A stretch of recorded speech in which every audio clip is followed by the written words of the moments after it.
Hello, welcome back to another live. Welcome back to the YouTube channel, people. And yeah, we are back again on another Friday night with Melon and Alfie. It's been 2 weeks. How you guys been? Yeah, we've been good. I've been good.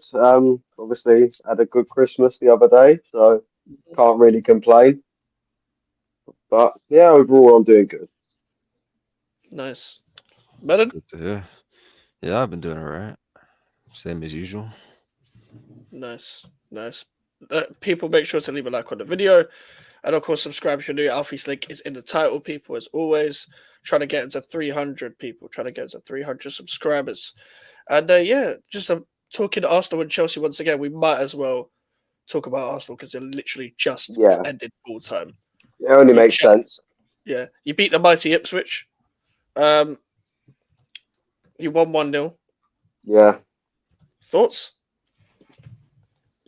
I mean it's a good moment because we've got 3 points and we've moved above Chelsea and Nottingham Forest into second. I mean, but it's just good for the moment. It doesn't really make you get excited about the future. It makes you feel like we're going to struggle because if we can't even beat a team that's in a relegation battle, like let's be honest, Yeah, they're not they're not focused on anything other than staying up.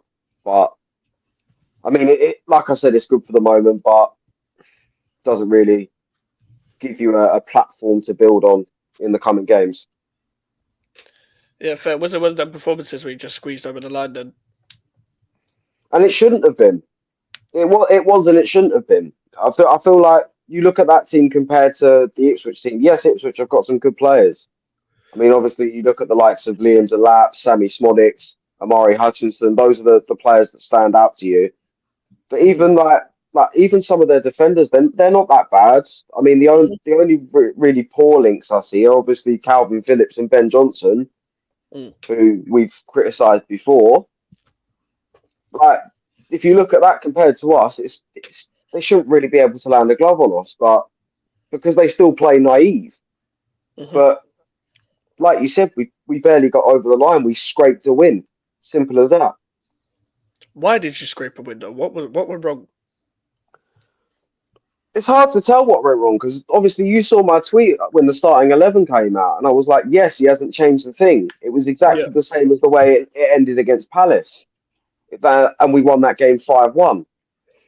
So you're thinking you're going into this game, okay? He's gone with the same idea of Martinelli on the right, Trossard on the left. He's kept mm-hmm. Havertz in midfield, moved Jesus up front. You think, okay, they're going to play the exact same way. We're looking at 4 or 5 goals maximum, but we scraped through it, and it doesn't make sense again. But that's the Arsenal way.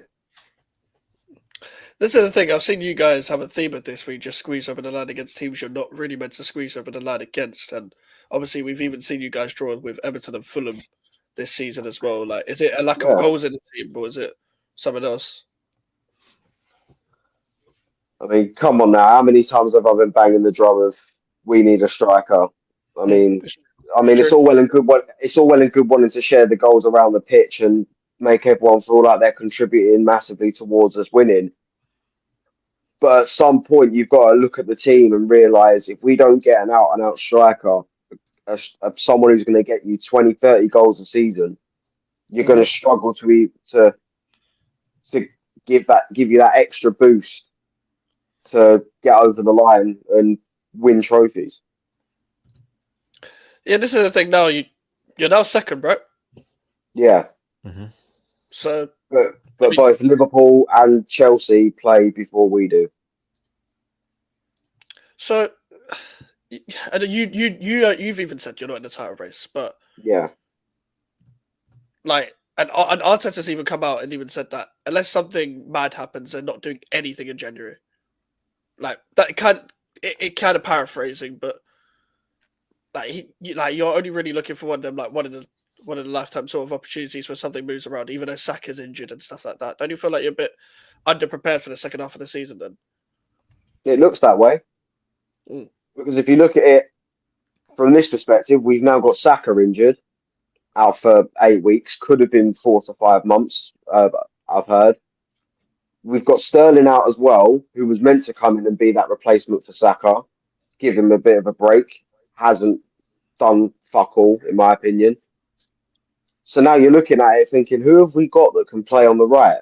And you look at Martinelli, he looked okay on the right against Palace, but he just went back to his former self tonight. Mm. Taking heavy touches, not moving the ball quick enough. And like we said before, he hasn't got a reason to cut in. He can just put the ball straight into the box. Why is he hesitating? So it doesn't give me confidence. And the depth is getting smaller and smaller, so much to the point that we're having to play youngsters from the start. Obviously, I give full props to Miles Lewis Skelly. He's a very, very confident, very talented player who could go on to do great things. But like you said, we are underprepared for the second half of the season. And if we're not going to be doing anything in January, I can see us. I don't even want to imagine us finishing outside the top four. Yeah, I don't think that'll happen. I don't think it'll get that bad, but it's happened before. It has happened before. Did you say Saka was out for 4 or 5 months? They thought when he was first injured, they thought that the hamstring had actually fallen off the bone. So they would have had to do a surgery, which would have required him to have 4 to 5 months out. But luckily enough, it's just 8 weeks, and he'll be back around March. March is Big still miss. crazy for Yeah. Saka, bro. It's cutting it tight, definitely. That's 100%. But hopefully, I said this to my sister because we talk about football a lot as well. She's a great football crazy like me. We sat down and spoke about the Saka injury, and she said to me, maybe this will be a wake up call for Arteta. Don't overplay Saka. You give him too much weight to bear on his shoulders, and you wonder why he's fucked every game after 60 minutes. You wonder why he's limping off after 65 minutes last season like he did. So much so that everyone was memeing him, limping off. And I see you smiling, Mikey. No, I was smiling at something else. Don't worry. Carry on. But hopefully this is a wake up call to Arteta to not overuse Saka, because otherwise he's just going to decline too quickly, and we don't want that because you can see he's an incredible player. Yeah, I don't know why it's taking this long for Arteta to realise that though. Like, if the fact it's taken for him to be at risk for the amount of months he could have been out for him to do this, we saw it from 2 years ago. Everyone's seen it from 3 years ago. It baffles me for him to be sat there in a press conference saying about Saka being injured, going, "Oh, I'm worried." Why is it taking you this long to get worried about one of your star players? Bro, I have no idea. That's 110 for Kudus and Jan. That's what Arsenal should do. It won't happen though. But because Is Arteta the sort of manager that would rush Saka back? Yes, definitely. Yeah. He rushed Odegaard back. Mm. Odegaard still doesn't even really look the same. It doesn't even really look like he's recovered properly. Say in 2 months, do you see Saka coming back earlier than expected, or? I'd like to think he'd use his fucking brain and keep him out for the amount of time he needs. Maybe even keep him out just a little bit longer. Even if he is fully fit, just give him a couple of weeks to ease himself back into the squad. Yes, it's cutting it tight because of how many games will be left at that point. But you want your big players fit. Simple as. That's a big up to Prime. That's a big up Max and Alfie. Happy birthday to you both. Notice how he left out Melon. Yeah, I know. It's because you said you'd do him on the last. You remember what happened? It's fair, man. I ain't contesting. The last time alcohol touched your lips. That pause. Oh, Jesus Christ. Fucking hell, why did you have to word it like that? We had to go with that verse. That's gonna get shit. That's gonna get shit. What made you go with that verse? Yeah. I don't know. That's crazy. No, fair enough. Yeah. Use a block up with Saka. Legit. It's not a lie. Yeah. But even Mike's Alfie and Melon all in chat shout Wasim as always. Yeah, big up Wasim. And yeah, I think most people think that obviously Saka's going to be rushed back by Arteta because Odegaard was out for a couple of months here. He then got brought back into the squad against Inter, and then straight away starts against Chelsea. First game back. Like what? Like what It's is not this what guy I doing? would have done. It's not what I would have done. Mm.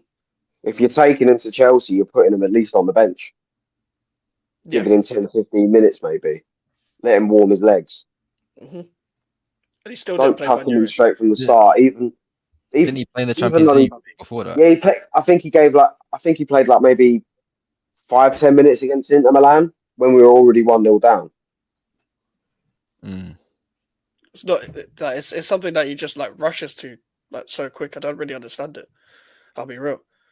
Because it's just like, especially Odegaard and Saka, who are the two most key players.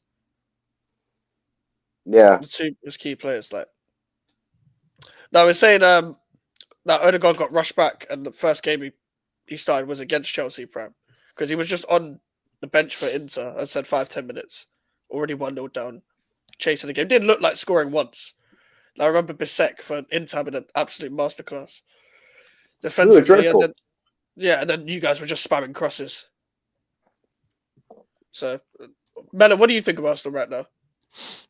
I haven't watched terribly much of very recent. I haven't watched the last few games. Last one I watched really was the last few minutes of the game that just finished, and obviously the Chelsea one. But I think they're a side that's definitely capable of getting top four, but they're gonna go and they're gonna want and go a bit further than that in the league. But I'm not really sure if they're capable of getting anything more than fourth or maybe third place. Yeah, because this is the thing. The league is so shit right now that Arsenal, even if they were to completely fall off, they'd still probably maintain a top four place. Because I can't see very many teams capitalising upon it. We're talking like, cool, let's say City come back. Let's say hypothetically, City come back. Even then, you're looking at maybe fourth. Yeah, as you said, probably like third or fourth. Because Chelsea are still going to be up there. Nottingham Forest aren't going to be up there for that long. I doubt it. And they'll be in Europe, maybe European place if they can. Maybe Bournemouth could do the same. Maybe Newcastle. I don't know. Someone outside of the top six will make a European place. Because look at Tottenham. Look at Man United right now. They're not. They're not getting top six. They're not getting top six this season. It's going to be someone out of the ordinary. But none of those teams out of the ordinary are going to overtake Arsenal. So that's the quality of the league we're really saying. But that's the thing. If you're Arsenal right now and you're looking at that situation, you got to be like, okay, let's capitalize on what we have and go do something. Go do things in January. But Arteta's come out a couple of times and been like, we're only going to do that if there's a necessary opportunity. And that's not very encouraging to hear because a lot of these, what's it called? A lot of these people that are like the ITKs or like the briefings in like the media and like do all that. Oh, Arsenal are linked with this striker and Arsenal are linked with this player. Like then that's not going to exist this window. I saw another one that said we've withdrawn our interest in Gyökeres. Like, what the fuck? This just proves that Arteta is reactive both on and off the pitch. He's not proactive. Yeah. And especially on a striker as well. You literally need a striker. And How long have we needed a striker for? Forever. Do you know what? Yeah, By the way, can I? We're speaking about lookalikes, yeah. This has been the theme of lookalikes, right? Everyone says, "Oh, Mike's Fabianski." Josiah, you've pulled one out of the bag. Alfie looks like Ben from out. Bro, this is perfect. You know what? I'll take that. I will take that. I'll take that proudly. This is perfect. I'll take that proudly. Look at that. That is spot on. I bullshit like him as well. Bro, I bullshit like him as well. This is you. Like, this is you in another universe. That's me if I played rugby. I just say that's a shout. I'll take that happily. I love that show, man. It's hilarious. That's a brilliant show. Did you watch the Christmas special yesterday? Fuck no, off, I didn't man. see it. I didn't see it. It was good, man. Speak up if you're a bozo lost to a Tin Pot club this weekend. Oh yeah, man, this is for you. Yeah, it is. Philip, not even Tin Pot yet. No, None of them aren't no, even Alfie. Timber. I did. Alfie, I called him Melon Tim called Pot, him. bruv. Is Melon called them Tim Pot during the game and they lost. Oh, you I dickhead. did. I did. Like, That's come back to bite you and in the arse, it mate. did. It did. I called him a Tim Pot club like 20 minutes before they scored the winner. I was, You fucking idiot. I did a mic, so I completely. The Christ. melon curse. The Yeah, melon Mike's curse. reached Chelsea to Melon, bro. Very boring to watch that Melon. Mikel is allergic to strikers. Mikel is allergic to strikers. Like, you guys have Jesus, Havertz, and, well, you had Nketiah. Fucking And then now you've withdrawn your interest in Gyökeres? That's crazy. That's He's crazy. allergic to using his imagination. Mm. Like, Because you have to pass sideways, guys. if you see him, like there was a couple of decent opportunities I did see from tonight's game. There was that one where Timber kind of ran through the team. He saw the space open up, ran through the team. Fair enough, he's hit it straight at the keeper. But I like the fact that he's like said, you know what, fuck it, I'm just gonna go. If the space is there, I'm not seeing that enough because the way that Arteta sets the team up, it's almost as if he panics whenever something like that happens.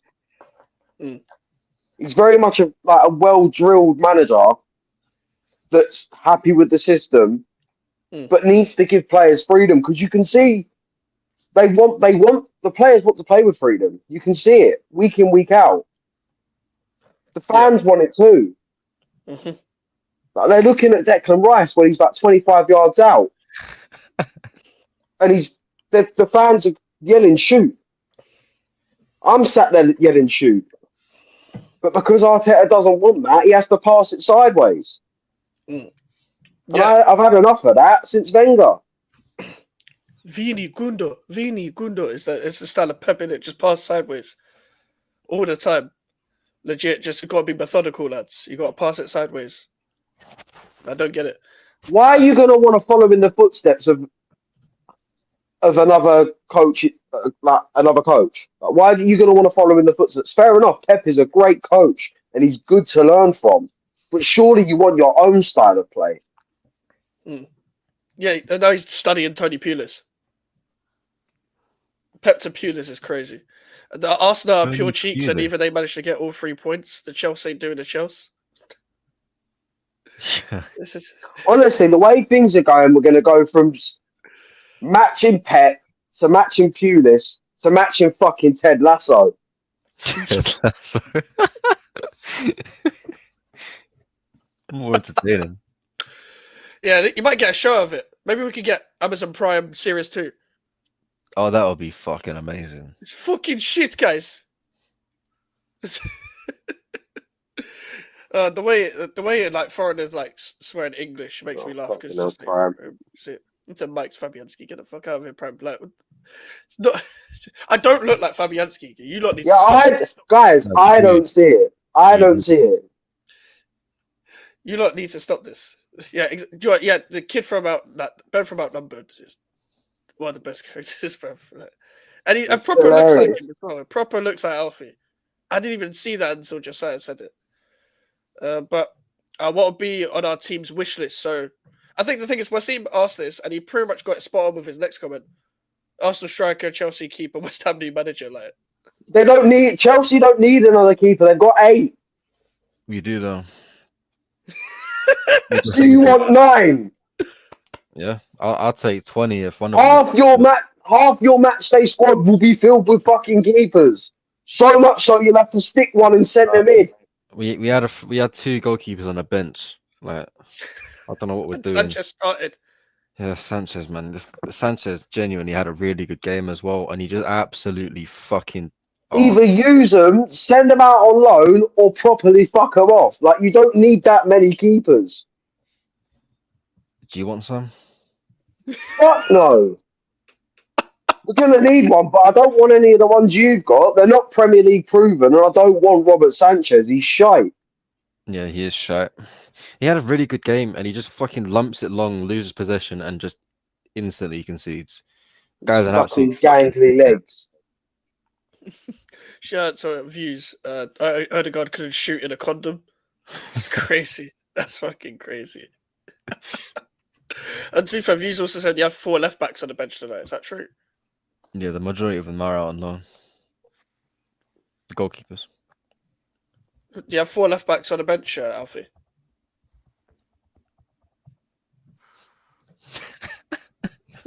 I was asking, bro. I'm asking. This guy's just pissed. I just remembered we did have 4 left backs on the bench. As far as I know, it was Tierney, Zinchenko, Calafiori, and Kivior. Yeah, I'm just looking now. Give me a sec. Tierney, Kivior, Zinchenko, and Calafiori can all play left back. They're all on the bench. Yeah, fair. All of them are just left foot. And The only attacking option we have on the bench is Waneri, and we're not giving him minutes. Yeah, because vibes, trust the process, and all that. The Fuck fact the process. I want to see something now. The fact Arsenal fielded all of their attacking options other than Ethan Waneri and only scored once is damning when you consider Arteta spent 800 million on this team. I feel like I'm being edged by this fucking team, bro. Being edged? Yes. Like I'm expecting to see something. I'm expecting to see in the attacking output that's going to win us trophies. But then all of a sudden yeah. You just got blue balled. Yeah. Yeah, fair. Question for all 3 on the panel: best manager in the Premier League era? Ooh, Fergie. Yeah. I don't even know why I was even thinking that. It's Fergie. It's obviously Fergie. Yeah, Fergie. Like, it's Fergie because Who are we going with number 2 though? Who would you go with number 2? That's still this is where it gets arguable. I'd still go Pep. Yeah.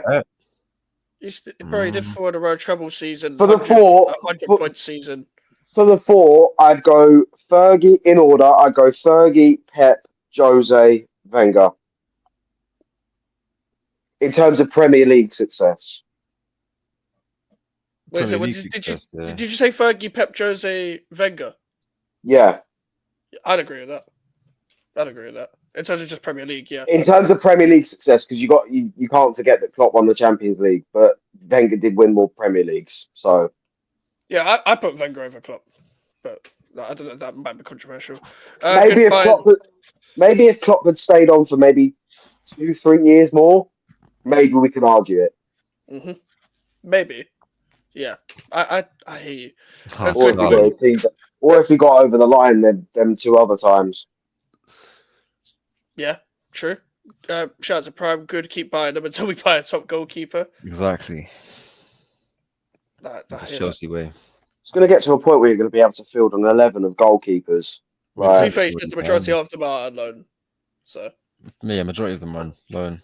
You're keeping Europe. You're feeding the whole of Europe with goalkeepers. I hear it. Yeah. Literally.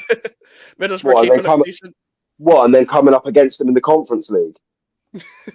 Yeah. I don't know whether they play for Astana or them, man, but definitely not Astana. But they've gone to some teams in Belgium. Decent keepers, you know. What's like that? Club Brugge and Anderlecht and. I'm not sure exactly where they've gone. But... Middlesbrough keeper looks decent. You should buy him as well. Chelsea at least will stop other teams from having him low. Actually, I haven't watched much. Who is Middlesbrough's keeper? I want to say it's Seny Dieng. I don't know whether it's still. I think it might be Seny Dieng, or has he moved on? I'm not too sure. I don't know, to be honest, because the last time I checked, it was Seny Dieng. They beat Millwall yesterday. No, the 14th. It's Bryn. Bryn and goal. I forgot about Bryn. Sol Bryn, I think. Is it? Yeah, it's Bryn. I forgot about Bryn. I haven't watched him in a while, to be fair. The Bikes make a diss track on Lopetegui in the new year. I don't know what made you ask that, bro. I've not got facilities for that, big man. Rebozo Scamches cooks. Man, I know that's like the trigger point for most Chelsea fans nowadays, and I don't blame them, because especially if you've got a good team now and your goalkeeper's fucking up, it makes it even worse, because the goalkeeper's always going to be the forefront of their own mistakes, because you're literally the last person. It wasn't really on him. Like the whole game, he was doing well. I think it was just Maresca, man. He got it wrong. He got it so fucking wrong. Shout out to views again. Imagine we spent money on Marino to play Kai ahead of him. It clearly can't be that good if you play Kai Havertz in midfield over him. We spent quite a lot on him as well. Yep. Meant to be like a mainstay signing. It just doesn't. It doesn't make sense. What do you reckon? What do you make of Marino? By the way, do you think how good do you think he is? Do you think squad player, starter? I mean, I was watching the kickoff the other day, and even True Geordie said he played better at Newcastle.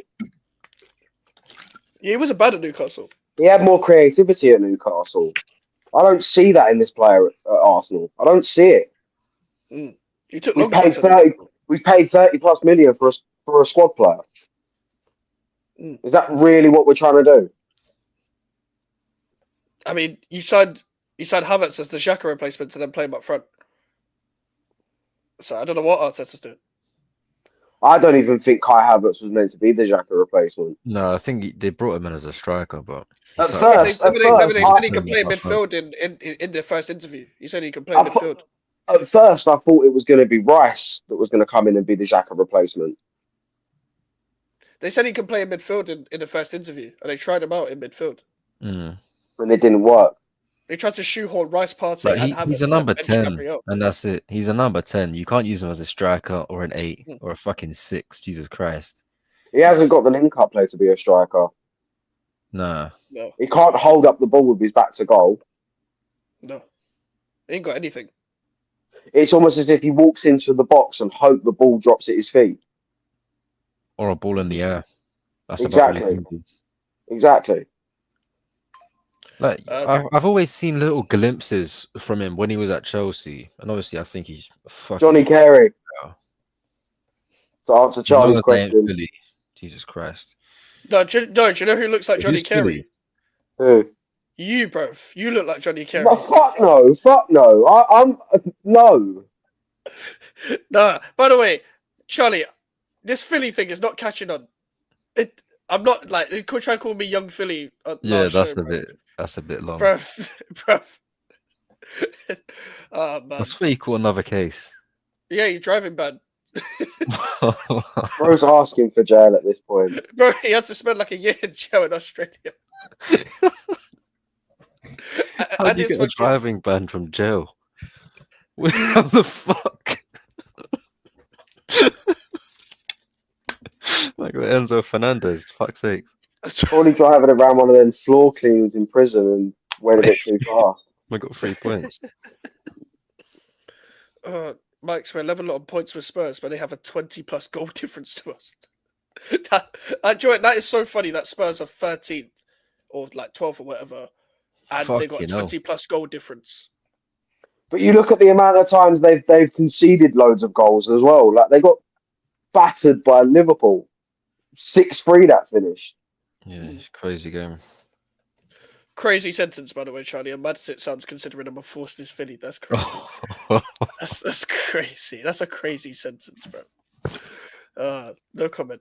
Top 3 is Fergie, Pep, Jose in that order. Then 4, 5, Klopp and Ranieri. What Ranieri did with Leicester is more impressive than anything Wenger did, in my opinion, not even just Arsenal hate. What Ranieri did was impressive, but my whole thing is like your whole Premier League legacy in one gets you in that top 5.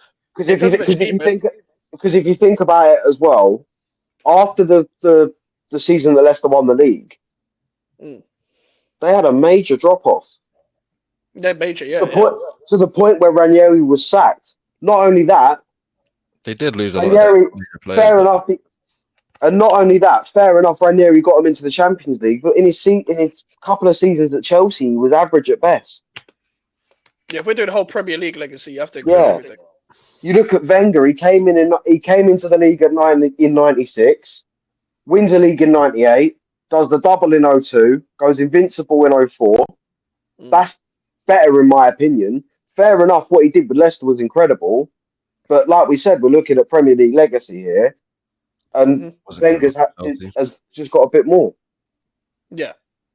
But I understand the angle. I think it's the best achievement in the Premier League, of course, because Leicester winning the league for fuck's sake. But still, that's not going to get you top 5 for me.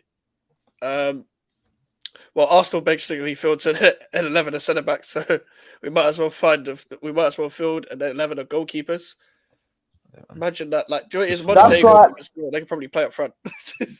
The thought of that is like, you know, when you went round your friend's house and played FIFA and you switched all of the teams around so that one team just had all goalkeepers. yeah. You played against each other and you had a team of like defenders or midfielders. Yeah, bro.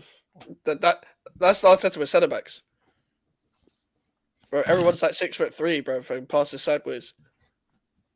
That is it. What Ranieri done with Leicester? Oh no, I've already read that. How was it on Early Doors TV? Mike's branching out. Yeah, shout out to Tony as always. Yeah, me and Tony did a double stream for the West Ham United Liverpool previews. If you haven't checked that out already, go and check it out. We had Anthony and Arnie on there as well. Yeah, listen, Tony's a great guy, man. Got a great channel as well. So you haven't subbed to Tony, go and sub to Tony as well. But yeah, that collab was overdue. That collab was overdue as well. I see that happen to Xhaka, referring to the Marino situation. I see that happen to Xhaka at Arsenal when he first arrived. Lots of short passing, shots from range, aggressive tackles, then just became a system player. You echo the same sentiment? Kind of. Mm. But you always knew Xhaka had a bit more in him because, like, every now and again you'll just see him hit it from 30 yards. Yeah. Do you reckon you should have tried harder to keep him?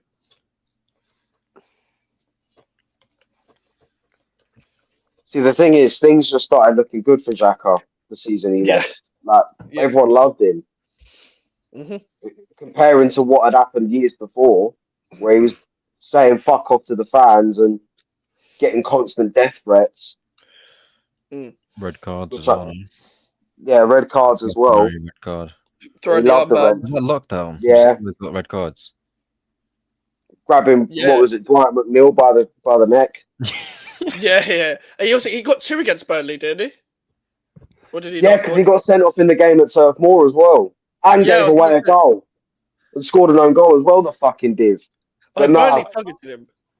But honestly, after that, he went full circle, and we loved him that season, and we were sad when he went, and we haven't replaced him. I don't want to say it, but maybe I don't think we can. Mm-hmm. But we cannot replace him.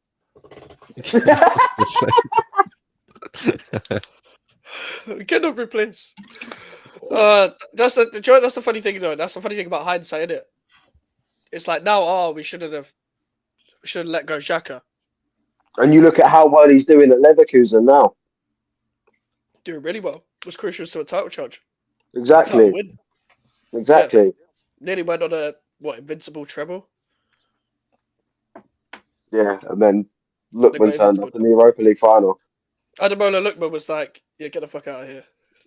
He's had an amazing year, by the way. Amazing year. Shout out to him. I didn't actually realise that fucking Lookman tried Panenka in a penalty against West Ham that one time when he played for Fulham. I remember. I completely forgot about that. Right at the end of the game. End of the game, bro. I laughed so hard. When he missed it. But I've always rated him. And now look at him. Bro, after his Fulham loan, I was like, West Ham go get him. And then he went to Leicester on loan. Didn't really play that much. But and now look at him. African Player of the Year. Yeah. I'm fair play to him. Hat-trick in the Europa League final. Like, what a guy, man. No one expected that to happen. No one did. When people saw him at Everton as well, they didn't expect this turnaround. That's one of the biggest career turnarounds we've seen. Because this guy was on the verge of being a failed wonder kid, the way he was like getting loaned out to so many clubs. He was at Leipzig for a bit. He didn't settle for there either. Yeah, he went Leicester on loan. Yeah, Leicester on loan in the 21-22 season. Fucking hell. It's crazy. He's been around, man. He's been around. He was a wonder kid at Charlton. Do you know what's funny? Yeah, Everton were always trying to like buy the players that were next up, like around like 2015 to 2018, and all of them failed. Like now, they've had people like they had bought Klaassen, tried to get Rooney back. They bought Idrissa Gueye back. Like they even bought Gylfi Sigurdsson. They bought Tom Davies. Yeah, Tom Davies just into fashion more than football. Just him and Calvert-Lewin carrying handbags for a living. Like, that's what they're into. And then Gylfi Sigurdsson, he was into other stuff. Then we see what he's like now. After the Invincible, Wenger was in major trouble to the point he went on a 10-year trophy drought, and Arsenal haven't won the league since. I still think he deserves to be top 5, though. It was 9 years. Oh, 9 years. That makes it better. Uh, with some of the It teams Wenger doesn't. had with some of the teams Wenger had at his disposal, only winning 3 titles in 20 years, the massive underachievement. His Premier League legacy is finishing fourth. Ranieri's his Leicester's title. I hear what you're trying to say, but like Wenger still was a decent manager for what he had. Like he needed to go, but however, like did he really get back to the back end of his career? He had, I think, towards the end of his time at Arsenal, and a lot of people have said this, Lee Gunner included, he had three times where he could have bowed out gracefully, Mm-hmm. and they were all after FA Cup wins. There was Yeah. the one in 2014 against Hull, the one in 2015 against Villa, and the one in 2017 against Chelsea. Those were 3 chances where he could have bowed out Mm-hmm. with a brilliant farewell. Mm-hmm. But after the Chelsea one, you thought he was really going to go, then went on to sign a 2-year contract, Yeah, which he only went a year into. it's fair. It's fair. I always thought when you signed Rice, you should have kept hold of Xhaka. Yeah, not even just for Those two in the same team would have been crazy.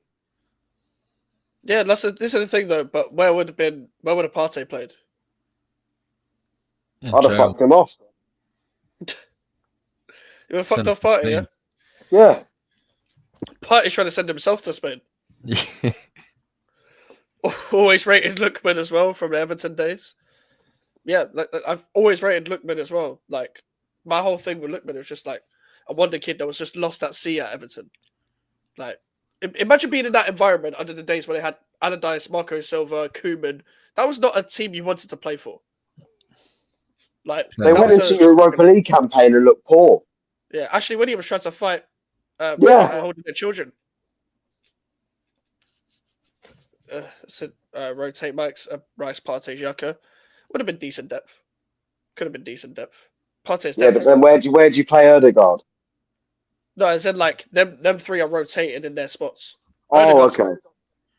Like, because you wouldn't play them 3 in the same midfield. Because that's being proper Pulis. That's proper Pulis right there. But speaking of London teams, of course, because this is a London show, Chelsea. Oh dear. You guys finally lost. Do you know what's funny is that Yeah. I think I cursed your club because I was literally talking about on that stream about it's been a while since you guys have lost and you guys have won it well. Fucking dickhead. I need to do it more often. Season. They haven't lost before Fulham. They haven't lost since the opening day, had they? No, Liverpool. No. Yeah, Liverpool. Yeah, day against City. Liverpool as well after that, but it was 13 games, I think, in all comps that we hadn't lost. So yeah, it was around the corner. Yeah, you lost to Fulham. What did you make of the game? Fucking awful. Got it wrong.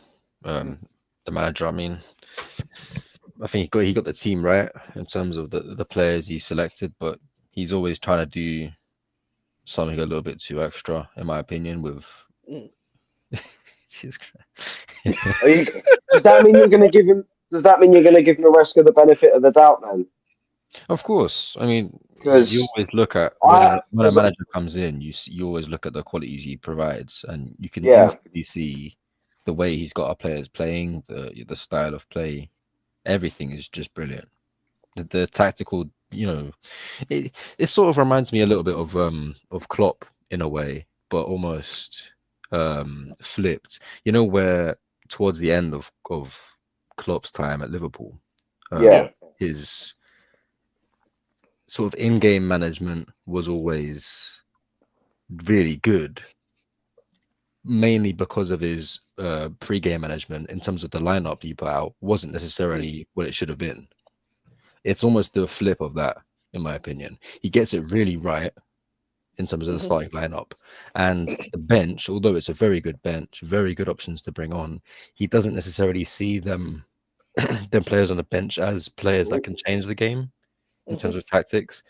And fucking hell, it was necessary in that game. I think he made a substitution in the 74th, 76th minute in Kunku on for Jackson, which I think was necessary.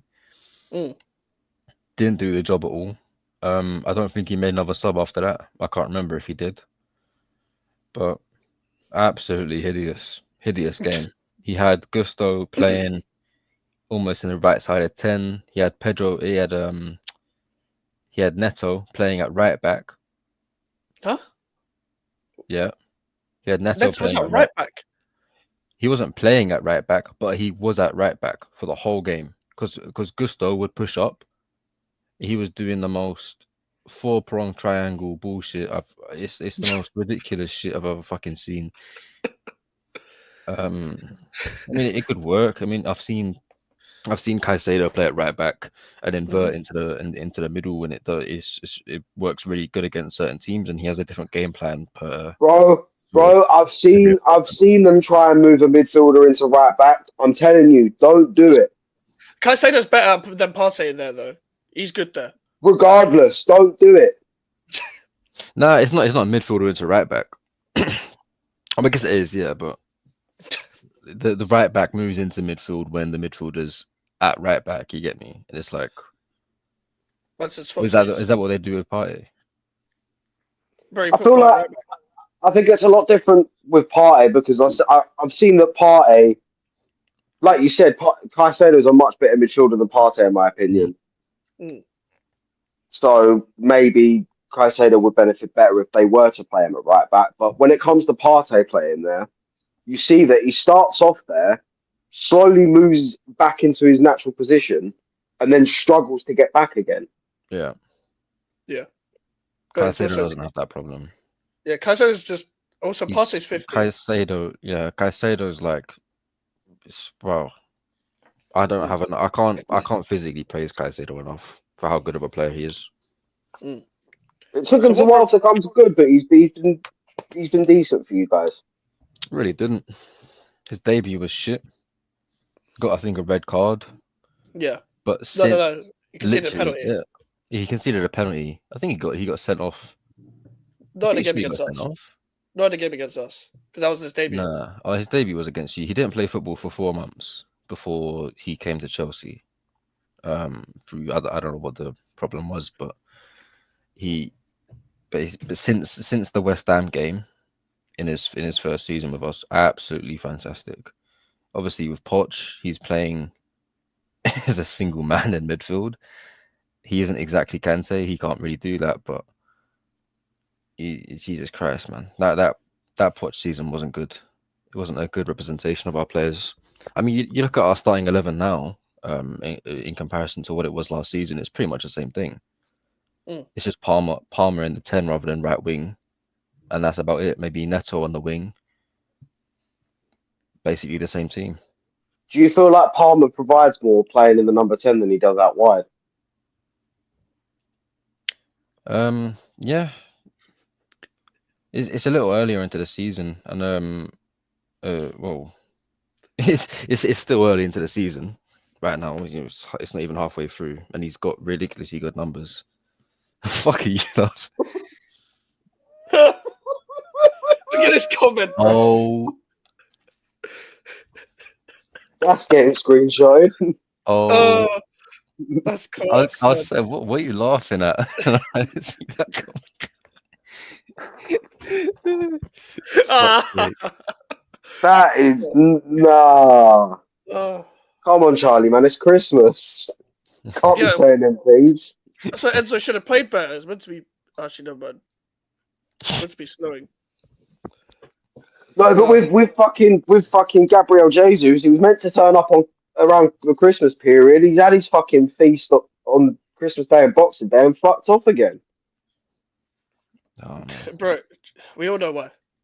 I mean, fair enough. Like, I feel like the first 15, 20 minutes maybe, or maybe like 5 minute period after we scored our only goal, Mm. he played okay. But there was a couple of times for me where he looked a bit too eager. I mean, don't get me wrong. I rate the ambition and I rate the determination, but hold your run. Mm. Time it better. You've been playing professional football for how long? You should know how to time a run by now. Yeah, I don't get when players are just staying offside. What were wrong in the Fulham game then? Was it just the lack of substitutions? Was it lack of options as well? Like, I don't think it was lack of options. He had options to being on the bench. Obviously, in hindsight, now you're looking maybe João Felix should have come on. That might have changed the game. Might have kicked us into the ascendancy a little bit more. But Fulham had the ascendancy from like minute, I'd say 50 to 96 when they got their winner. That whole second half. Usually, I'm looking at the game thinking, okay, first half we're just sort of figuring them out, seeing exactly what they're trying to do against us, seeing what sort of players we should look out for, and then the second half, boom, we got the whole game like wrapped up. We're just looking to maybe get a second or a third goal, and then finish the game off, lock up shop. But that game we couldn't find a goal. I think their goalkeeper had an absolutely brilliant game. Oh, Leno. Brilliant game. Yeah. Brilliant game. There was 2, 3, 4 chances. I think Sancho got a brilliant shot off. Cucurella got 1 or 2 headers. Colwell got a goal from a header that was ruled offside, just about, which it was offside. But he had an absolutely brilliant game. We just couldn't find the back of the net in the second half. Palmer, obviously, brilliant goal in the first half. Absolutely brilliant goal. But couldn't find the back of that net. Absolutely just shit. We didn't necessarily do much against what they were trying to do. We allowed them to do too much of what they were trying to do, which is hit us on transition, out wide, and man. they play very well at doing that, man. I can't. Yeah, they utilize the wings well. That's Marco Really? Silva's type of type of style of play anyway. Yeah, Oh, really there's good. Saka news. Oh, shit in hell. All right, Alfie. This ain't good, bro. What This now? ain't good. So, Prime told me to check Twitter DMs. It's because he sent me a Fabrizio Romano update on Arteta quotes of what Saka's injury. Yeah, Bukayo Saka will be out for many, many weeks, probably more than 2 months. He underwent surgery. Now it depends how the scar tissue starts to heal and the mobility of that. Sounds So like even Reece if James. Hamstring too. Hope So it ain't for you lot. do you know what's deep about this year? You know when the player's out for a prolonged amount of time and there's a timeline on it? This is just when they can go back on the grass. So even when he's back on the grass, he ain't gonna be like fully up to fitness like when he comes back to March anyway. When it comes back end of February, start of March. Like he's still gonna take time to actually settle into being his proper self again. Alfie? What do you want me to say? It was coming.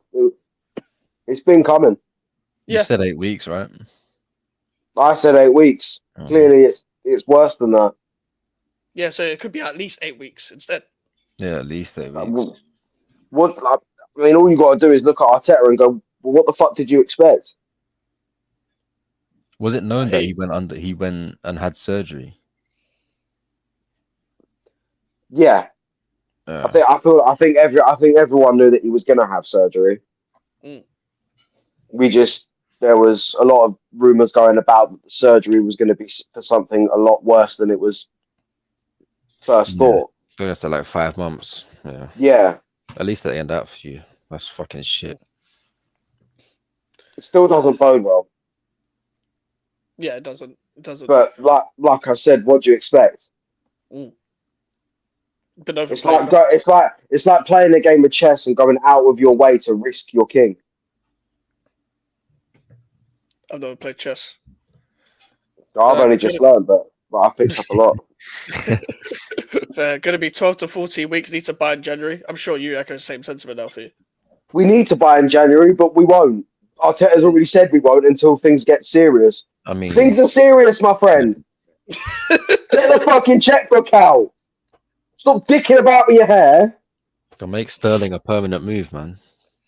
Fuck no, I don't want that prick.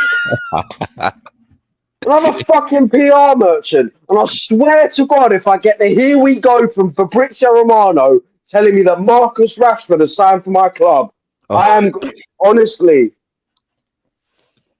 it's Christmas and I'm getting angry again. You know what? Maybe you could get a certain Christopher Nkunku looking to leave, not getting much game time at Chelsea, coming off the bench. Is that your thoughts on Nkunku then? Because that's what Damien's asked. Yeah, Jesus Christ, this guy. You know how everyone talks about Rashford not pressing, just being lazy off the ball. That's bro. Like, bro, watch him at Leipzig and tell me he reminds you of fucking Rashford now. You be having a fucking laugh. Like, what? But we got scammed, man. This guy had one injury, lost all his pace, and he just forgot to press. Now he pulls balloons out every time he scores. Yeah, man. Sancho's getting Man's on a swamp. Man's on the smart whip. I know Basuma loves balloons. Score, man. Yeah. I know Basuma loves balloons as well. Yeah, gentle reminder, Kudus 110, 2 payments, 55 each. Hey, bruv. Listen, like I love Kudus, but take that for him. That's massive for Arsenal to tell you, show how important he is to that team. This is the thing, like you rely so much on the right hand side anyway. You don't have a left hand side. Now you don't have either with Saka there. You have Martinelli running with his head down on the right hand side instead of the left. Only difference now is when he runs to the touchline, he's now on his stronger foot. So he'll just whip at this rate, we're going to end the season with Gabriel being our number 9. They're literally going to turn the number on the back of his shirt upside down. I mean, then you're going to lose your defense. Then you got to play Kivior there. You got to play exactly. Gabriel's your best striker, mate. Borough 170 million. Jesus Christ! If Borough leaves, yeah, it's time to end the channel. Would you do 80 million Ethan for Kudus? Hey, would you? 80 million and Ethan Wanyeri for Kudus. But would you be happy with that? Would you take Ethan Wanyeri in your team? Do you know what? I wouldn't. Do you know what? 80 million and Wanyeri. As a backup for Paquetá, maybe. Do you know what? I actually would. Loki, I would take it. Surely you would. Because like you get 80 million for Kudus, and let's say Wanyeri does well for West Ham, you flip him. Because you flip him in terms of like a bigger club's going to come in for him. Yeah. Because Wanyeri wouldn't stay at West Ham if he was to perform the way he should perform. Obviously, I love Mohamed Kudus. When you play Paquetá deeper. That's the thing. I would love it. I would love to play Paquetá deeper, but we've got a Spaz in charge that only plays him in the 10.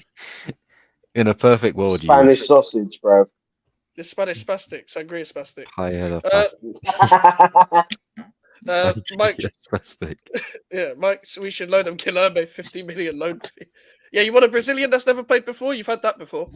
Sorry, who is Guilherme? He's our 4th choice winger that never plays. Yeah, I've never heard of him. Well, he had Marquinhos. He's better than him. Oh! This fucking kid, bro.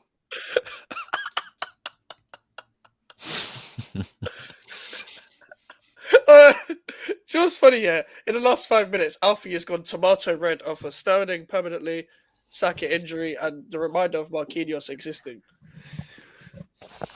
Yeah, get the checkbook out and sign Marcus Rashford. Give him the number 14 as well, cutting in from the left. No. No. It was bad enough when we gave it to Nketiah. But your defense is in trouble. Nketiah's in the room. Do you remember that? Nketiah was in the room, and apparently the room was empty. Apparently the room was when Will Smith was looking around and there was no one there. When he scored against us in the Carabao Cup, I said our defense is in trouble. But yeah, giving Rashford the number 14 would be worse than giving it to Nketiah. It's like giving Mount the 7. At that point, just sack the club off. Yeah. How the fuck did Mount get the 7, by the way? Just off topic. I don't know, bruv. I don't know. Man United, innit? Glory, glory, Man United. Would you take Gabriel James at West Ham? No. Who? Yeah, Gabriel Jesus. Views calls him James because he ain't Brazilian. Oh. Yeah, you don't need Jesus around Christmas time. Yeah. You needed him to come back to life for like 2 games, to be fair. Jesus will sign Rashford for sure. That's an Arsenal signing. That's an How Arsenal long has signing. Marquinhos been there? Too long. Oh, yeah, Marquinhos is still there. Like, As far as I know, he's only scored 1 goal. hey, let me look up Marquinhos and just look up where he is. I I've swear to tried God, as if it well. says some random Brazilian club, he plays He's a for forward, them, but left then it footed. says currently on loan at Arsenal from Arsenal. Left This footed is his winger. Wikipedia, yeah. Current team Arsenal.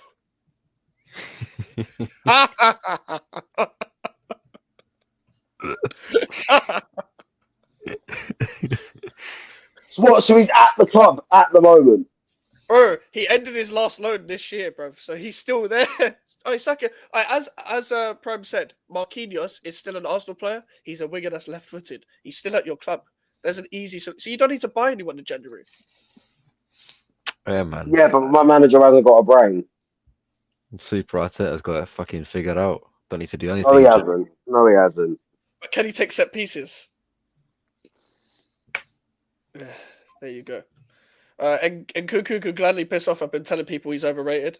Yeah. Thoughts, Melon? He's like, you know, them players where you watch them and you feel like there's so much quality and they're about to showcase that quality, they're about to hit their prime. He's 27 Mm. or Yeah. 26. He's in his prime. He's in his prime.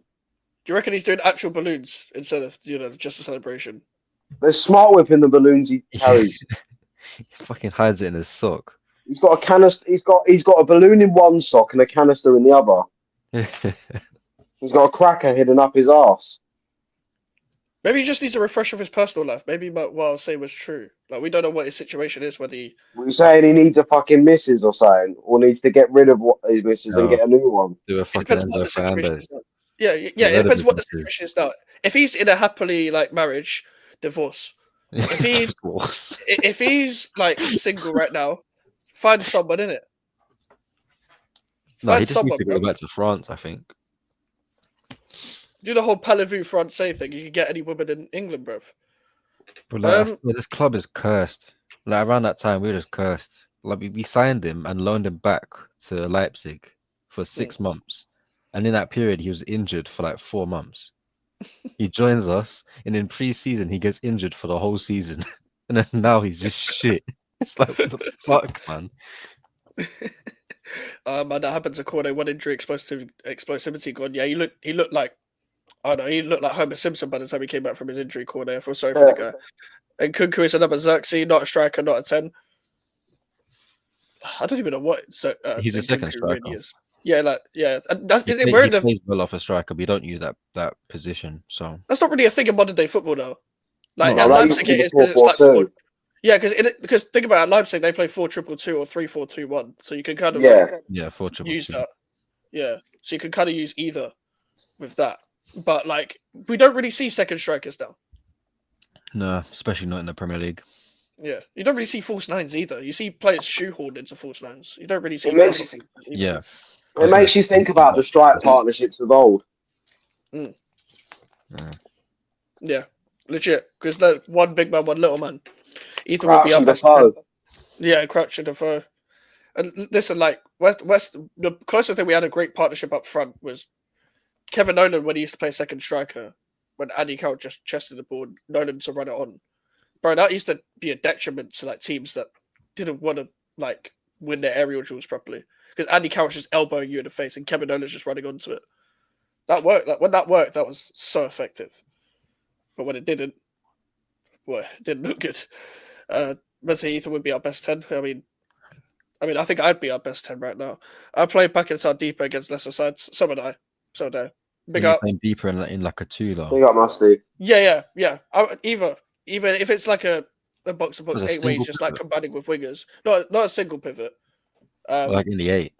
Yeah, like in the 8 of a 3, or just Yeah. he can play the double pivot in a 2. But Yeah, that's more what I was thinking. yeah, but he played there for Leon. He played everywhere for Leon. big up Mike's Health and the Cheers. rest, bro. Like Melon didn't get the big up again. He just gets called his club name. Yeah, Like and that's what I subscribe. represent. Yeah, make sure to smash the like button as we said, people. And Alfie's link is in the title. As always, try to get to 300 if you're not subscribed to Alfie already. If you want to see Alfie go red a lot more about this club, then you can just subscribe to his channel. It's for free. Like we discussed yesterday, Kudus doesn't really have a solid spot in the team, so I cash in. I hear, especially when he's fallen out with the manager as well.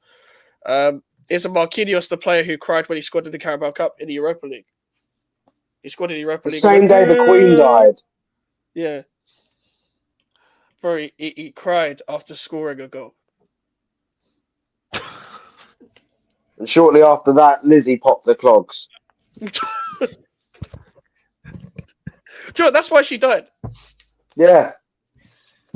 You're blaming him. Marquinhos. Yeah. The young kid from Brazil scored a goal. She'd still be here if Marquinhos didn't fucking cry, bro. Well, West Ham, there isn't. Unless it's we just I hear you, bro. I've seen someone on Twitter say Maresca out. That's Twitter for you, though. That is Twitter, man. Honestly, that's clearly someone just trying to get a reaction out of people. it is. There's people on Twitter that said Pep isn't like Rage bait. Pep isn't a good manager because like he sold Liam Delap to Ipswich and like he sold all these youngsters, like he sold Brahim Diaz and these fucking. Yeah, well, if he didn't release these players, they weren't within the players they became. You know what I mean? Yeah, they wouldn't be City level. Yeah, Liam Delap's a good player, same thing with like De Bruyne. If we didn't release him, he still would have been fucking shit. You know what I mean? Yeah, players need to fucking develop, man. They need first team football. Like, do you want Dominic Solanke as well? Yeah, exactly. Musiala. People are saying, "Oh, Morgan Rogers," but Morgan Rogers wouldn't have developed if he had stayed at City. People don't get that. Shout out to Jonathan as well. Big up to yourself as well. It may be hard to believe considering the amount of money that players are on nowadays, but there are players that play the game for the game and don't just want to be sat on the bench collecting a paycheck week in, week out. That's why players like that want to move on. I mean, take Smith Rowe, for example. He wasn't getting the game time he wanted. We should have given him the game time he wanted, but we didn't.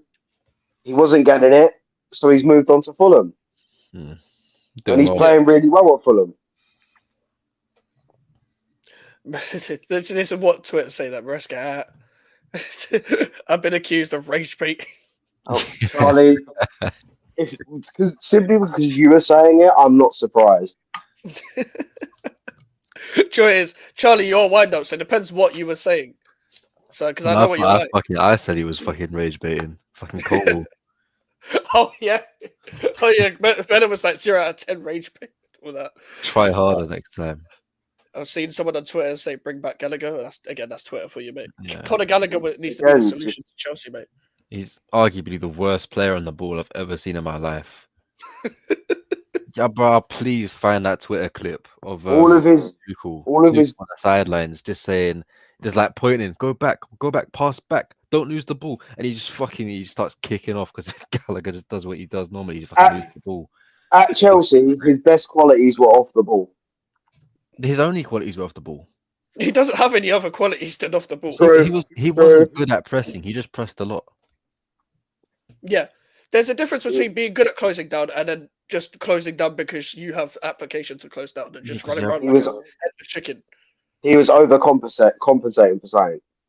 Yeah. Well, you said he's got on the ball ability. Yeah. It's ridiculous, man. And he's playing in the 10. I hate from the 10 with a massive donut in the middle of the field. I never looked at Conor Gallagher and said, "Oh, he's a 10." I never looked at Conor Gallagher and thought, "You're a footballer, bruv." Yeah. That's yeah, and we got 40 million for him as well.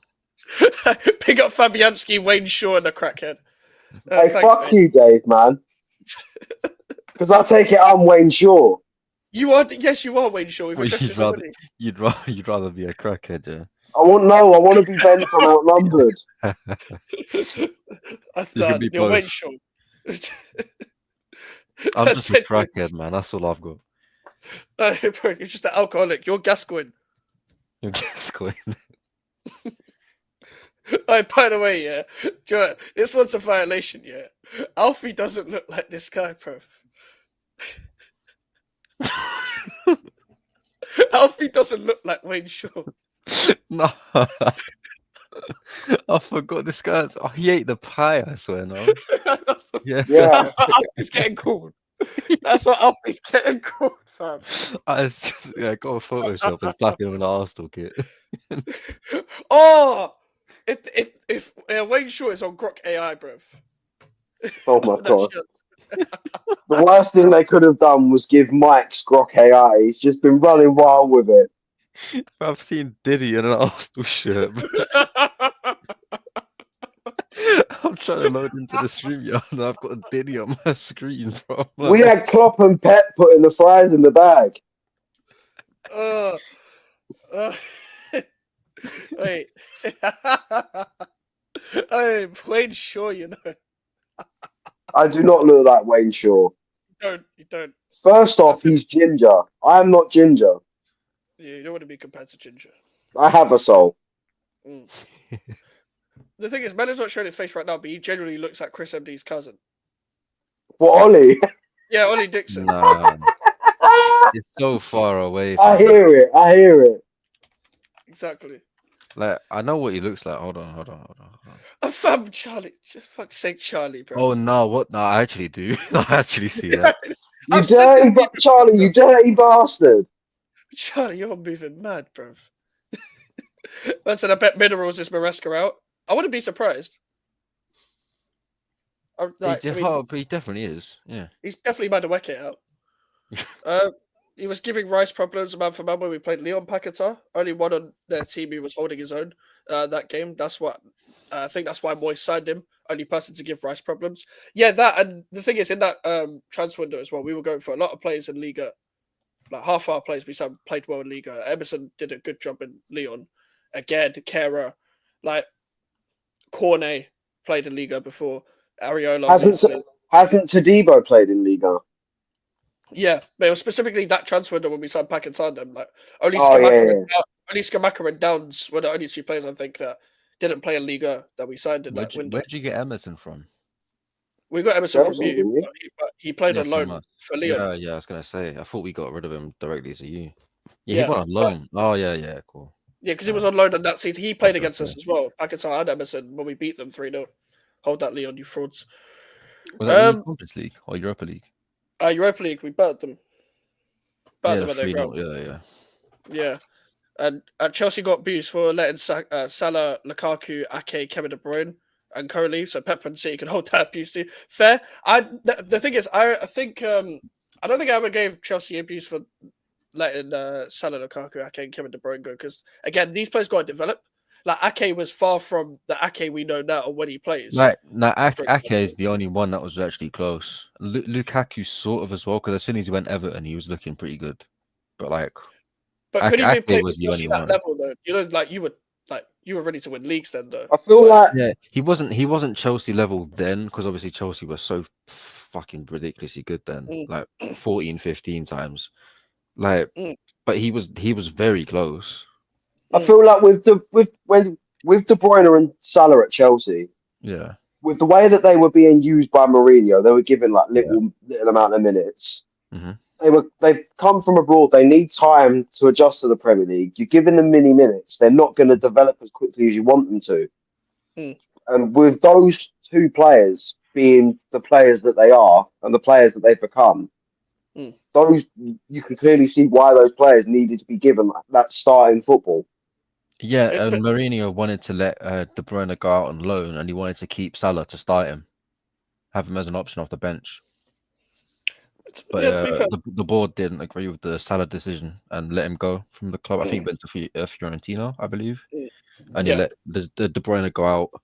I don't think on loan straight to Werder Bremen, I think Wolfsburg. Yeah. Okay, so can we add that to the list of reasons of why Abramovich is a cunt? Obviously, top of the pile. Obviously, top of the pile. Funding the war in Ukraine. I'm not getting into that. It's none of my business. Scumbag. Pep dropped the ball on Palmer over Foden. That's the one you can actually look at and be like, they shouldn't have let him go because it was literally recent. Like, yes, it's hindsight as well, but Palmer they didn't want to loan him. They just wanted to either sell him or keep him. But this is the thing. Palmer said, "I want to go out on loan," because he knew he wasn't going to get minutes. Palmer just wanted to play football. That was Exactly. it. He's hungry. He was hungry. You got to feed him. Same old story for like 3 seasons, but this is exactly what they did with Foden as well. They just sort of feed him with a little bit of minutes here and there, so you don't get. I mean, you look at certain players now. I mean, I'd even say Saka. He's been given 100% minutes, and well, there you go. Same thing with Reece James. Exactly the same thing. Yep. For honestly, I let tribalism go. I hope that isn't the same thing with Saka because he's a good player. But I mean, shit happens. You play him for 100% of the minutes, he's gonna get injured. It's true. Shout out to Nick as well. If every club fulfill what fans want, there'll be no managers left managing any clubs. It's true. It's true. It's basically what we've been discussing. Like, oh, this manager shouldn't let this player go. Like, imagine no manager let these players go. Like, what are they meant to do? Like, sometimes, as we've just discussed with Mourinho, it's not always their decision. Because sometimes clubs need to sell, and there's perfect players there to flip. Right there. Sometimes you just got to throw it. Here's what it is. It's part and parcel of football. It's all about rolling the dice.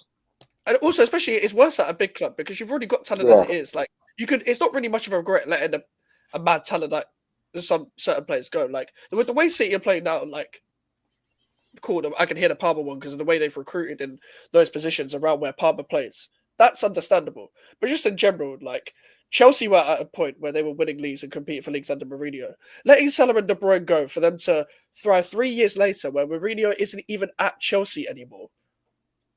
You can't really criticize Chelsea for that. The timelines just didn't align. It's a different age De Bruyne. It's a more grown-up Kevin De Bruyne, 25 years old, taking the games by the scruff of the neck. Then it's a Mohamed Salah who's went to prove himself at Fiorentina, then Roma. Then he was ready to come back into the Premier League to play for Liverpool. Sometimes the timelines just don't align. That's what football is sometimes. Foden led City to the league last year until Saka and Palmer could do the same. That can't be compared to him. It's debatable still, but I hear you. As I said, I'm not Fabianski. Melon is a hospital merchant. That's what I called him the other day. Man, like Neymar, bro. I bet. Reece James, bro. I see a certain German with a moustache in a Chelsea kit. Austrian. Oh, what? Oh! I just realised. Yeah, Groke AI. Shit. My wife and daughter are ginger. I got nothing against Rangers. Oh yeah, that's what Australian called them, isn't it? Fair play to Melon for remembering he was actually Austrian. You paid attention in history. Fair play to you. History merchant. History merchant. Can we go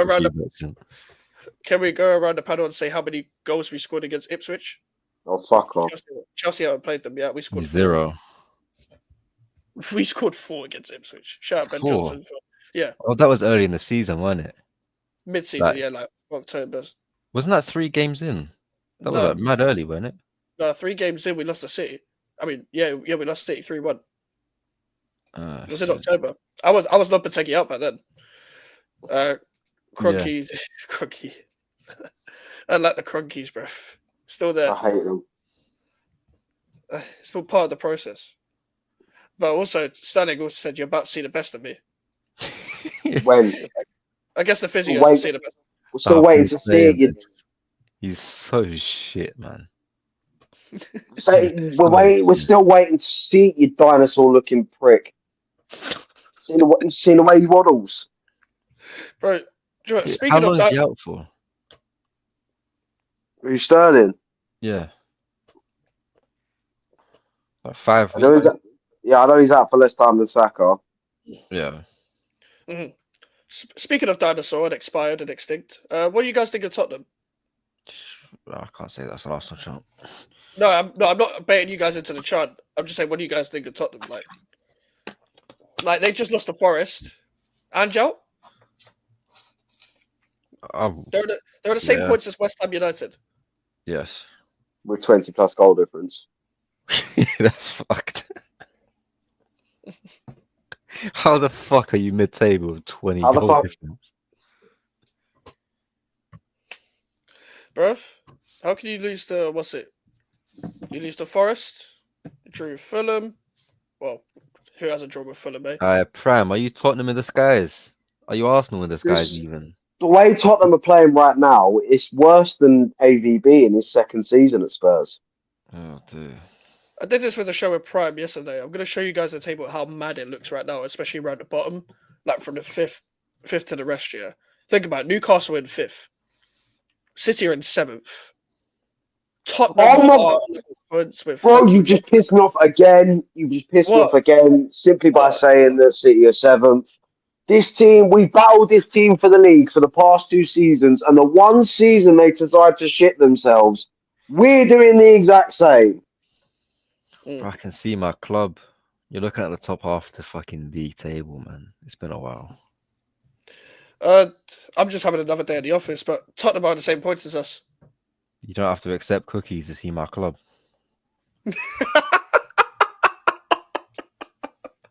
That's class. That's class.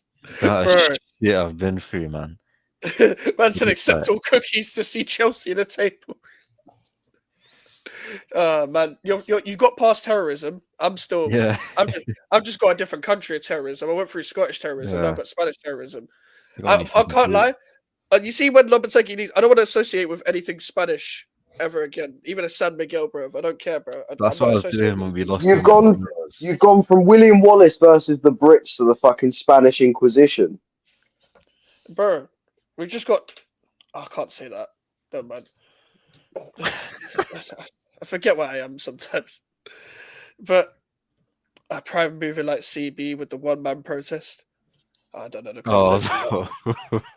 But there was when Conor Gallagher was getting forced out and our manager was getting forced out by our owners. There was a protest and one man showed up.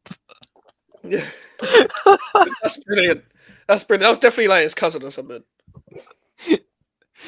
I was outside the bridge, like those, all them vloggers, like the Chelsea fan TV on. They're all there, like, oh, what's gonna happen at this protest? I might as well go there and vlog it, and there was just no one there. It was the funniest shit I've seen in so long. Oh, for fuck's sake, man! Look at this.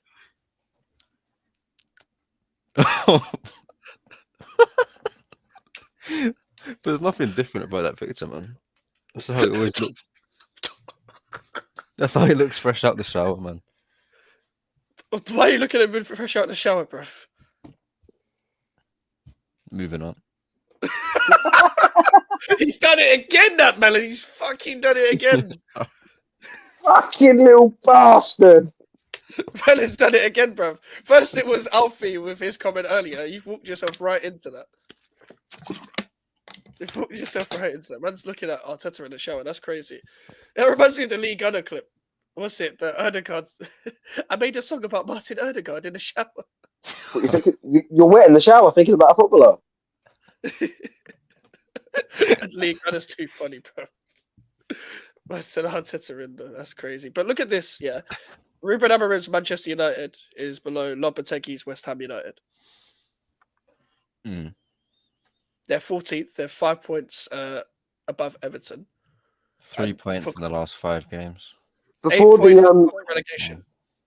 Before the stream started, I see a comment from Cristiano Ronaldo about Ruben Amorim taking on the Manchester United job, and he said the storm will finish and they will rise. Some fucking chat GPT shit. Yeah. Bro, does he still think like he's playing or some shit? What? He sounds like he's commentating on his own every time. Like even like Zlatan or some shit. What? He always talks like the camera's zoomed in on him and there's about to be a quote afterwards. Like, I love it and I think I'll deserve it. Bro, shut up, bro. You're in Saudi now. Bro, why does he always talk like he's about to do some mad quote? Like, they're asking Ronaldo's opinion on Man United now. It's just like, cool. What does that do for Man United? He's basically a pundit. He's basically a pundit now. I'd like to see that, to be honest. He probably just that's what he should be. Move like an AI. Ronaldo's too big time. Ronaldo's too big time to be a pundit. He's making videos with. He's got mad media training. Thing is, with United though, like their manager's sort of just doing what the manager's meant to be doing, and he's just letting the players like rot and seeing exactly who's good enough for it. None of them are. Diallo is. That's about it. Ahmad, bam. One player. I'm sure one of their wing backs is good as well. The thing is, he played Mazzarri wing back. When he was playing centre back, he was good, but I don't know why he moved into wing back. It hasn't been good ever since. Like when they played Dallo and Mazzarri at wing back, they just look way too defensive. But they have to kind of do it to accommodate Amad Diallo playing in the front three, because Amad Diallo just plays good wherever.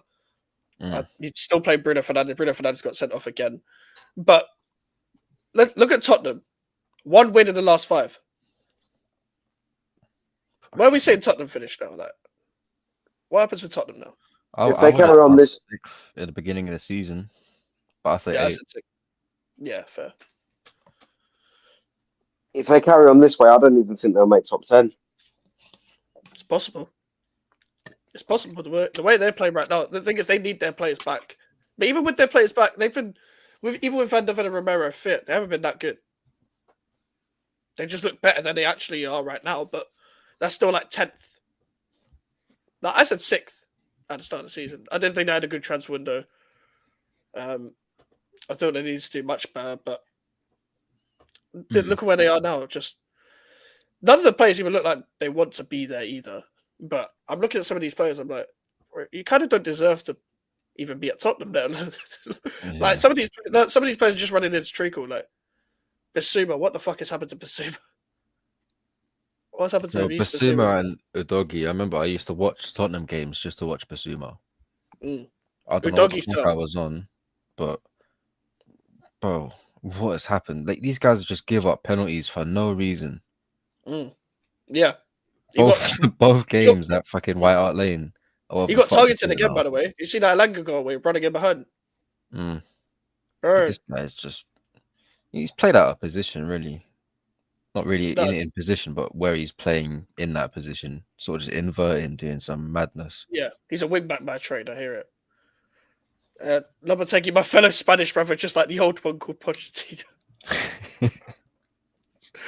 Amorim is a better coach than Lop. Lop inherited a better team, I agree. We need to get rid of Flop ASAP. Also, justice for Ten Hag.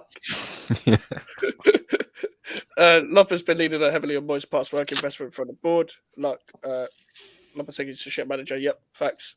Tottenham and Man United are Lily Phillips and Bonnie Blue of the Prem. That sums them up. Both getting ran through. Ten Hag's just sat there watching Manchester United languish while he swims in his severance money. Yeah. Man like Quagmire. The thing is, like, now you're looking at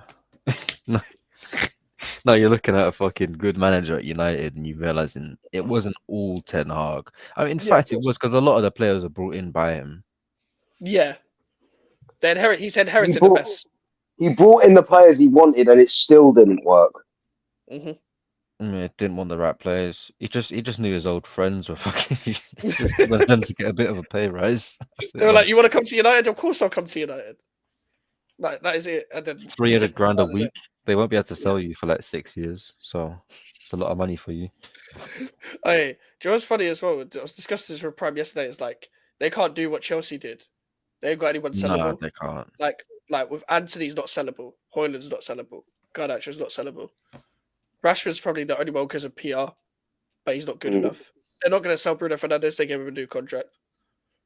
The only sellable players are the one they just bought, like Euro and maybe Kobe Mainu. They're not going to sell Kobe Mainu.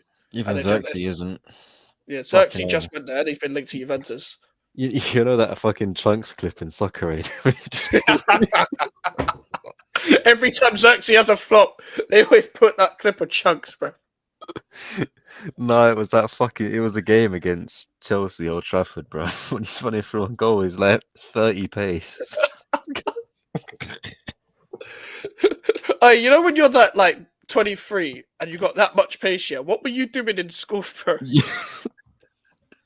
You know, in primary school, yeah, it was literally about who was the fastest. Oh, You race every week and you get faster and faster and faster. What was Xerxes doing, bro? Was he just standing in the corner? And just chilling with Luke Shaw eating Burger King. I hear it. What, Luke Shaw's still there. Not Wayne Shaw. Luke Shaw. Luke Shaw has been at Manchester United for 10 years now. How many games would you expect a player to play in 10 years at a club? I don't know what's like a rough estimate of that. 250 probably. Because Luke Shaw's played way less than that. Yeah, Luke Shaw is built like Homer Simpson. Can't run to save his life. Can't No, defend. he's built like Chris Griffin. He's built like Big Nasty. Luke Shaw is built like Big Nasty. And They Big meet Nasty, up in high. They meet up in High and Mighty on Oxford Street. Hey, who do you reckon's got a better build, Luke Shaw or Wayne Shaw? Like, this is the real question. What is it with people called Shaw and love eating, bruv? I wouldn't have said that. I would have said, sit him down, give him a food contest. Man versus food. Man versus food's crazy. Like, Luke Shaw was always doing. He looks like he's always doing the chubby bunny challenge. I would like to recruit Enzo Maresca to my cult. No, fuck off. Fuck off. Stay away from that guy, man. Stay away from him. I've got. I saw. I'm gonna steal this topic of another podcast. I don't care because we ain't big like that. But shout out to Barra Brothers. I saw this clip about what is the best Jose Mourinho moment. Best ever. Probably being the most shithouse guy at Madrid. Getting fucking Ramos and I forgot who else it was. So you can see us. It was Ramos and someone else to get a red card. So they get Oh, suspended Xabi for one Alonso. game. Xabi Alonso, yeah. I think for me, I think of him running down the touchline at Anfield. I think of the respect me press conference. Yeah. And I think of the time when he over celebrated against Barcelona in the Camp Nou when he was manager of Inter. I feel like those three really stand out to me. I love that clip, man. Oh, you know the one against Juventus? Where he Oh my god! Do you remember the one when he was at Spurs? Which? Oh, what? When there was a late reaction. There was a late reaction to a player diving or something. Should have got a yellow card and ran straight to the fourth official. His assistant was like, "Wait, you should have got a yellow card." Should have got a yellow card for that. Hold up a minute, what? Doing the funniest run over there as well. Oh, do you know? Was it against Tottenham where he faced Pochettino and he pats him in the back of the head, and he's looking straight into the camera? Well, where he's like before they shake hands, yeah. Like there's so many. There's a special one when he first goes into Chelsea. I'm not the one of the bottle. I think I'm a special one. Yeah. Smash Wenger for his 1000th game. Alfie's face dropped.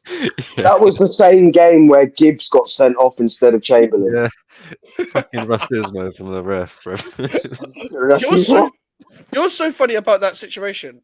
Even when even when they figured it out after the game, they still both had to be suspended after that. Even though Gibbs did nothing wrong. Bro, I swear, Chamberlain went over to the ref, was like, "It was me, it was me." He said it was me. The ref was like, "No, you all look the same." Oh no, that ref, bruv. Do you know, that happened in a West Brom game as well. Gareth McCauley and Craig Dawson. The other one got sent off. I can't remember which one, but the other one got sent off, and it was the other one that did it. But I feel like them. I feel like them two kind of look like twins.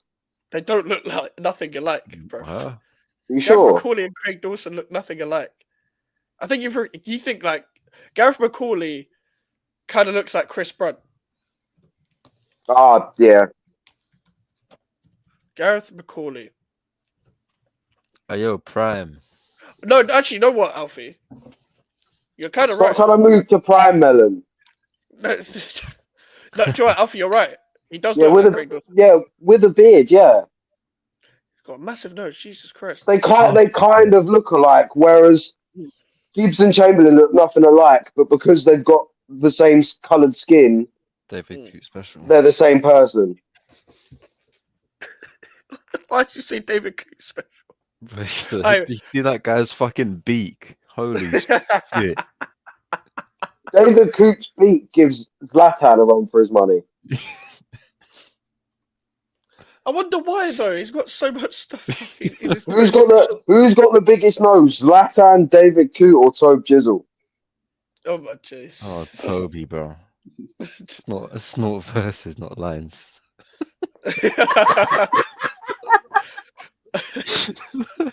No, that one got me, man. Yeah. Stop flirting with me, or I'll report you. Yeah, report me then. Yeah, Melon, stop moving to prime, man. No That's Melon means saying no. he's not going to stop. That's Melon saying he's not going to stop. By the way. No means no, man. You haven't got consent. Stop it. Tell that to Philly on the panel. Fuck's sake, man. Jesus Christ, man. Fucking Ollie Dixon fucking talking like that, bro. Alright, cool. No, I looked it up. I look so similar to him, bro. No, because you tried to learn it when I first said it to you. I never clocked it. Bro, you look like Chris MD's Bro, cousin. it's bro. exactly. I look. Bro, it's a spitting image. You look like Ollie Dixon with a gluten allergy. Fucking hell, all right. It's gone for warfare now, fam. Fuck's sake. Away from the football heritage interview, the football for me personally, I love that Inter final. Those are good moments, bruv. What Inter final? With the one he beat, was it Bayern? UCL. Oh, what, the Bernabeu in 2010? Milito got Yeah. both of them. Yeah, it was it not the one he, or was it? Are you talking about the Barca? Oh no, it wasn't Barca. Was it? Barca Maybe was the semi-final. Barca was semi-final. Barca was the semi-final. That was the game where he over-celebrated in the new camp. Yeah, Yeah, that's what I was thinking of. He celebrated in front of Valdez, isn't it? Yeah. Second leg, it was 1-0 to Barca, but he got over the line aggregate. Shithouse merchant. I love Jose. Regardless of the arguments he used to have with Wenger, the whole specialist in failure and all that shit. Jose Mourinho's class. Oh, definitely, yeah. I don't think there's ever gonna be another manager like Jose. No one should hate him apart from Pep. Exactly. Mourinho has a good He's a sense. snitch though, but he snitched on Adrian Masu. Man turned up late one day in training with red eyes and he's like, yeah, this guy does coke. Yeah. Just got him banished. He was David Coop before David Coop. I hear it. Mourinho has a good sense of humor. A story about Lasana Diarra aging is jokes. My favorite story with Jose Mourinho is the Mario Balotelli one. Yeah. Bro, that's a classic. I told him That is brilliant. Minute 46. Red card. Red card. Look up Angelo Stiller. His nose is massive. Are we doing nose check now? I'm going to use this stream as evidence in court, by the way, against Melon.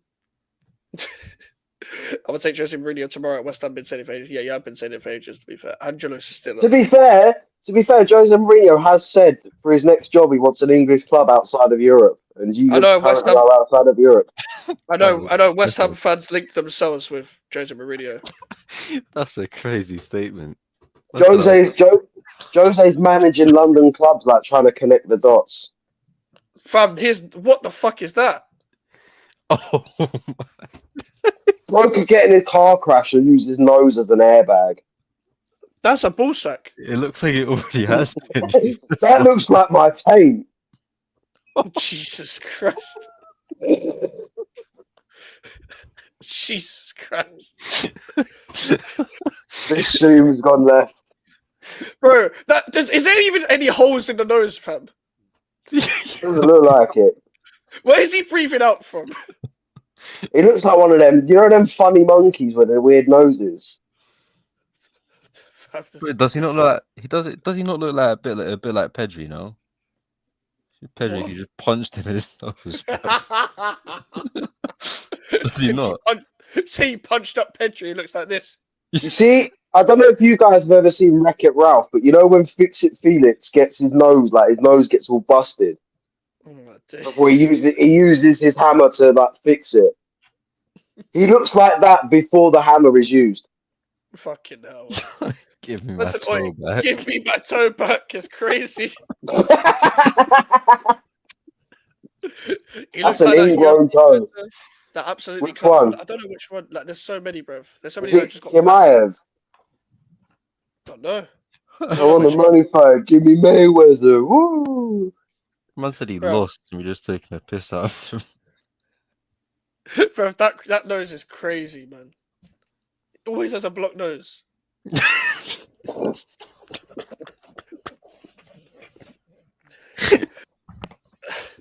Hey, at least he's rich. Like, I mean, he's a footballer, isn't it? So yeah, at least you're rich, fam. He's rich, but doesn't go and get a nose job. Like, make it make sense. You didn't do what Casemiro did. You can afford it. Yeah, Casemiro got one. Bro, Fair enough. he's got a fat face, bruv. Have you seen what David Raya used to look like? What, like Blackburn days? Yeah, No, I've not seen it. Has he got work done as well? Fucking hell, man. yeah. I think he had Oh he had a really God, bad bruv. he had a really bad injury, and they had to like fix his face. Oh, no, why are we doing this? No, this is bad. This is bad, man. This is It's bad. a stream with us three. What do you expect? This is bad, man. I He don't looks- want to say what I'm thinking, fam. What? You might as well. Look at Bugs Bunny here, fam. Like, Jesus Christ. nah, that's just the lighting. Surely, Fam. I hope so for him. For his It looks like it in that picture that you've highlighted. He looks as if he looks like Harvey Price if he had liposuction. Oh my God. Oh, what a day. Just bashing his head against the door. Lopetegui cousin. Lopetegui's cousin's crazy.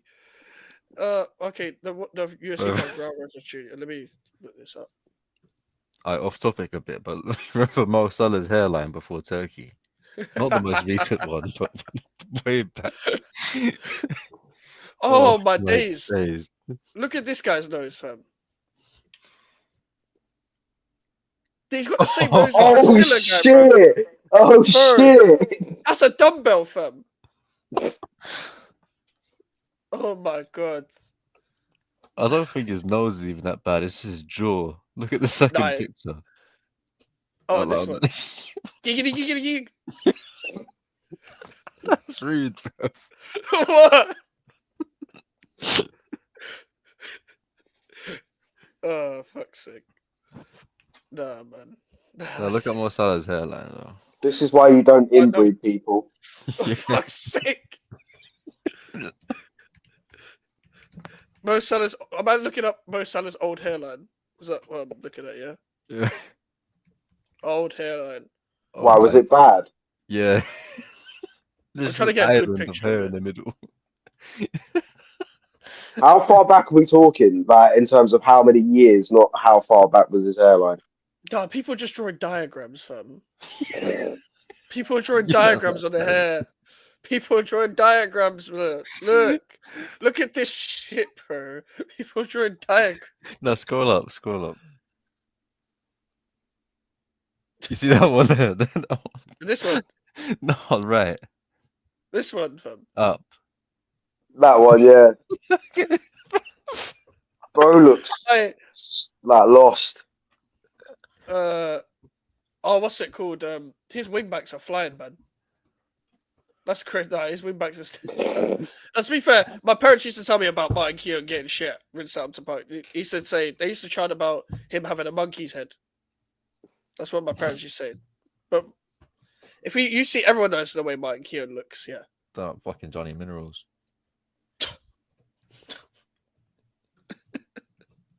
No, you're speaking hairlines. You've got the wrong Liverpool winger. Remember Sadio Mane's lockdown hairline? Oh, bro, what FNG said, bro. No, it was what Specs said. Oh yeah, well, If you were flying in a plane and you saw Sadio Mane's hairline from the plane, it would look like he was looking up. Oh my God, the bunny hands! Oh! Oh my days. Martin Keown was in Planet of the Apes. That's crazy. Bunny hands hairline as well. Jesus. That Sadio Mane. Oh, that isn't real. I was gonna say that doesn't look real. His hairline's the wrong way around. No, this is crazy, man. Like Maybe KSI. yeah, that's the llama KSI trim. Oh my god, do you remember that? Yeah, that's not all KSI Do trim. you remember when someone edited Drake from his album cover, Views from the Six, and placed Drake sitting down on his hair? I remember that. Yeah. You could fit his whole legacy in that hair, bruv. Now Like you that, can fit his whole legacy on his forehead. I mean, his forehead's never changed. Now, having that forehead and having that trim. Nah, man. What? I just remembered Gervinho. Hey, we're all similar age, yeah? Did you guys have the same thing where a girl in your school would get called Javidio because of their massive forehead? Yeah. Bruv. You know, there was This is heritage, bruv. I can't remember his name, but he used to be Arsene Wenger's number 2.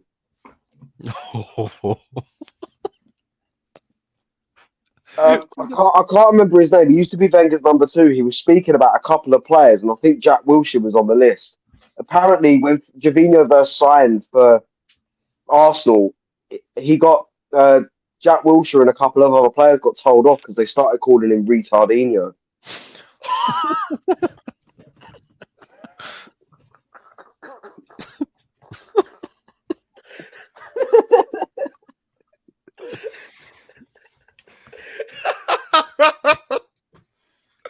Fuck's sake.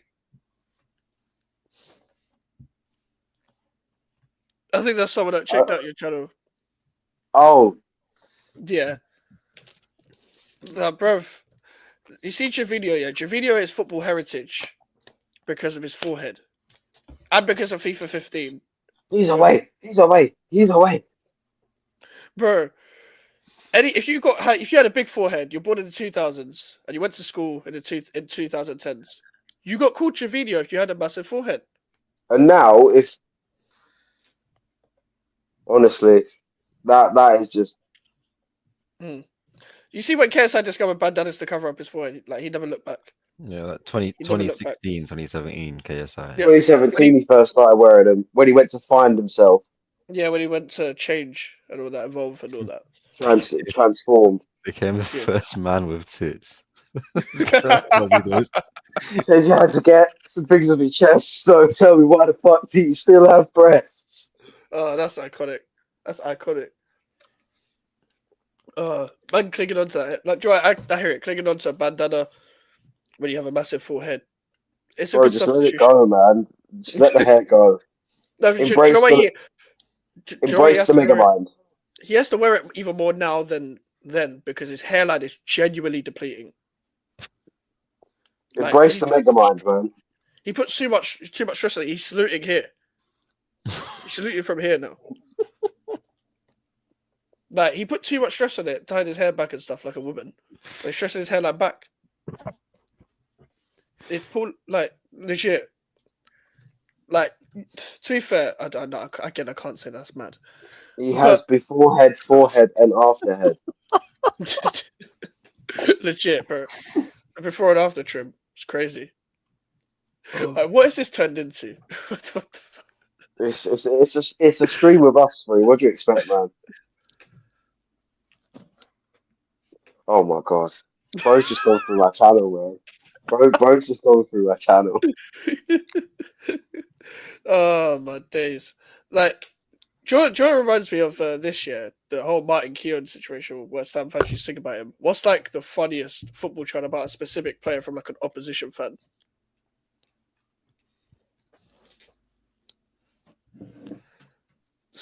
What was that, sorry? I feel like, what's like the funniest like football chant about a player from like the opposition fans?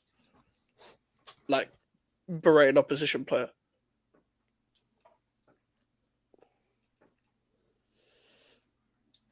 It's got to be when Adebayor's getting stretched off. His dad washes elephants and his mum is a whore. Is crazy.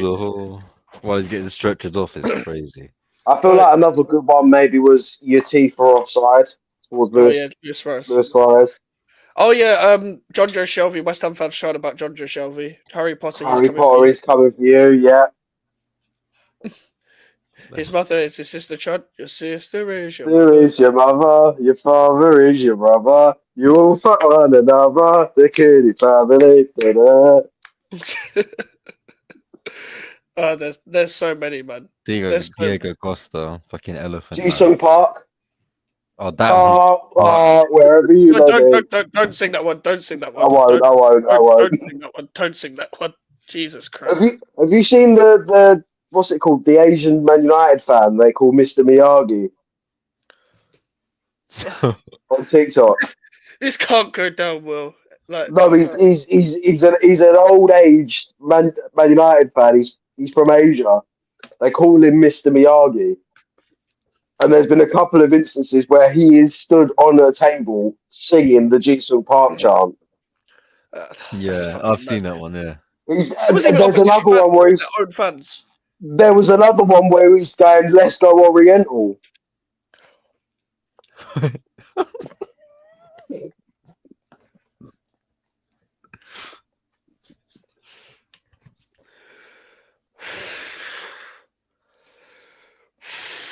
I'm trying my best. I know it's not a chub, but that Ashley Cole is a Chelsea song. Yeah. That one's Ashley, funny. yeah. Yeah, That's that was my mum funny. for a minute. I like the fact that Chelsea changed the Gerrard chant that Liverpool fans made, where they were like, where the chant was, he passes the ball 40 yards, he's big and he's fucking hard, He but slipped Chelsea, on his his fucking ass. fucking ass, he gave it to them, baba. Steve Gerrard. Yeah, they never let him live that down after one mistake, and it had to be against Chelsea. The club He he was always meant to chant lose in to like a the year fucking before. Scouser accent as well. I was saying to Mike's the other day, Melon, like, imagine what it would have happened if Torres didn't square it to Willian for the second goal that day, and Torres scored. That would have been even more peak. Like, And you just got Jose running down the line. Yeah. so Gerrard slips, Torres scores, and Mourinho running. It wouldn't be just be talking about even Gerrard slipping anymore. It'd be talking about all those three moments and that whole game. And even then, if you went to win the league after that, it would have been 10 times worse.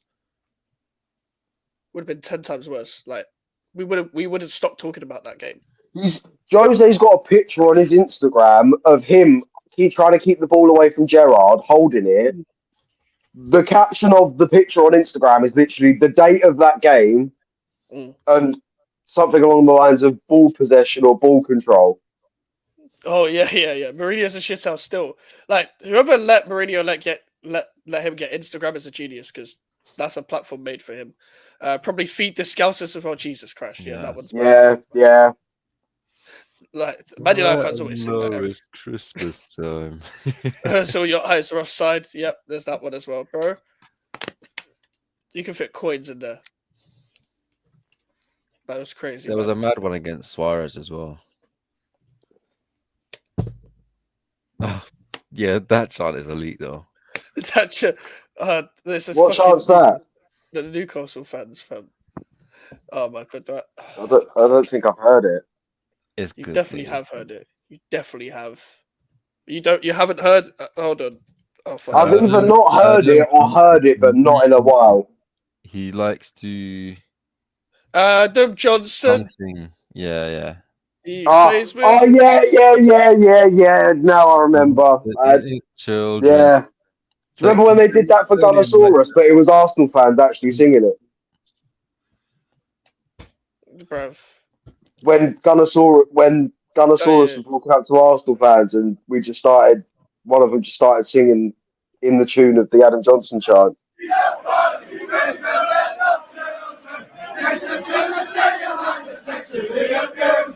Adam Johnson, beat up fighting, raise your heads up, children. Chase them to the stadium like the sexually abuse them. That's Britain. That's Britain for you. That chant's fucking brilliant. If Gylfi Sigurdsson was still playing, then EB's part 2, deluxe edition of that. It's a deluxe edition. Got DLC. DLC add-ons, bro. Mm-hmm. Legit. New update. All right. Shout out to everyone here. Make sure to leave a like on the video. Subscribe to Alfie in the title as well. We're going to end it there. Alfie, obviously, Arsenal just played Ipswich, so let them know what you got coming up. Well, I'm gonna film a match review. Gonna try and go into a bit more detail about how I thought about the Arsenal Ipswich game. That'll be coming out tomorrow. And then after that, I'm going to be doing my match preview for Arsenal against Brentford on the 30th of December, because I have got a special mid-season review coming out on New Year's Eve. So make sure you guys tune in for that. Nice as well. Melon, do you even promote anything? So, do you want? No. All right, fair. All right. Well, fair he's not enough. even followed me back on Twitter, so how do you expect I him have to done. promote anything? You haven't. It hasn't popped up. I have done your fucking. Melon doesn't even use Twitter, to be fair. No, I No, do. for I just call you a nonce because you don't like Dr. Pepper, and that's about it. Oh yeah, that was the last time. Yeah, he just randomly called me a nonce because I don't like Dr. Pepper. Right, there's a debate for another time. This fucking hospital merchant. Anyway, we'll have the reacting to fan reactions tomorrow at 11, and we'll have the Liverpool match reaction on Sunday, and then back to normal as always, people. But yeah, everyone said catch Melon and Court in the new year. Well, lads, keep up the good work. Big up everyone. Shout out to everyone inside. We'll see you guys tomorrow.